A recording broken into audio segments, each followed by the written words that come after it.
Today, we're diving into a place that is just breathtaking. It's an ancient marvel of art, architecture, and science, the Modhera Sun Temple in India. But this is so much more than just a beautiful building.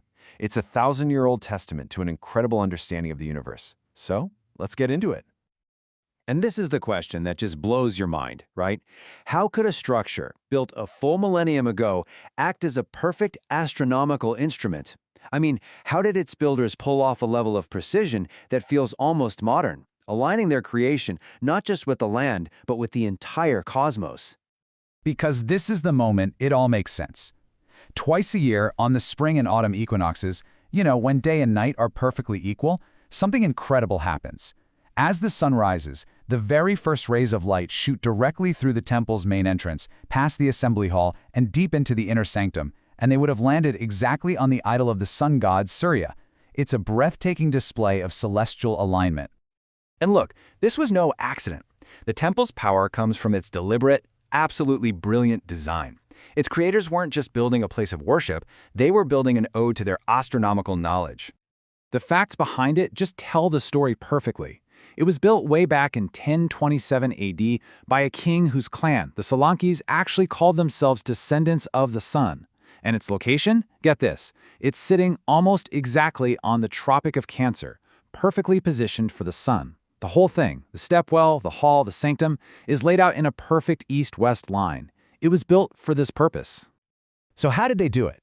Well, a guiding principle was an ancient science called Vastu Shastra. Think of it as a complete blueprint for design that doesn't just care about how things look. It blends geometry, local geography, and a really deep understanding of astronomy to build structures that are truly in harmony with the cosmos. It's science and spirituality just woven together. But the alignment with the sun? That's just the beginning. The temple's architecture is basically a code. The builders embedded the concept of time itself right into the stone, creating what is, essentially, a massive cosmic calendar. Yeah, all those intricate carvings and pillars aren't just there to look pretty. Scholars believe fundamental units of time, weeks, months, even days, are all embedded directly into the design. The entire complex is a functioning calendar. Let's start decoding it. As you walk into the main assembly hall, you're surrounded by 52 stunningly carved pillars. And that number? No coincidence at all. It represents the 52 weeks of the year. But it doesn't stop there. If you look around, you'll find 12 distinct statues of the sun god, Surya, and you guessed it, each one represents one of the 12 months. And if you look even closer at the carvings of Surya's chariot, you'll see it's being pulled by 7 horses for the 7 days of the week. See? It's all there. And finally, down in that gorgeous stepwell, there are 108 small shrines. Now, in Vedic cosmology, 108 is this deeply significant number that connects the heavens and the earth. I mean, think about this. The distance from the earth to the sun is roughly 108 times the sun's diameter. It's a number that stitches our entire cosmic neighborhood together, and it's carved right here in stone. So you have to ask yourself, how on earth did they know all of this? Well, this level of knowledge didn't just appear out of thin air.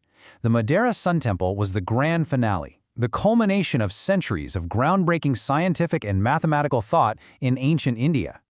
This was literally centuries in the making. Hundreds of years before the temple was even a blueprint, the foundations were being laid. You have ancient texts like the Surya Siddhanta, calculating the length of the solar year with insane accuracy. Then you get these brilliant minds, Aryabhatta and Brahmagupta, who completely changed our understanding of the planet and the language of math itself. The temple is the physical proof of this incredible intellectual golden age. Let's just zoom in on 2 of these absolute legends.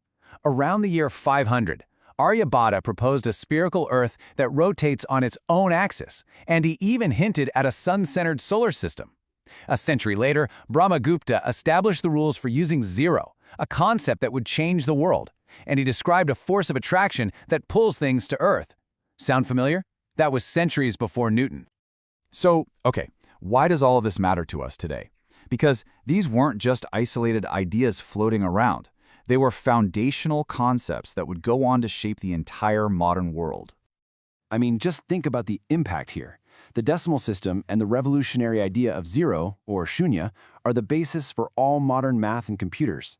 Early theories about a sun-centered solar system and gravity, they laid the groundwork for everything that came later. These weren't just Indian ideas, they became human ideas. As one historian put it, this era was basically the leading intellectual center of the world at that time. The ideas coming out of here were destined to travel, totally transforming how humanity saw the stars and our own place in the universe.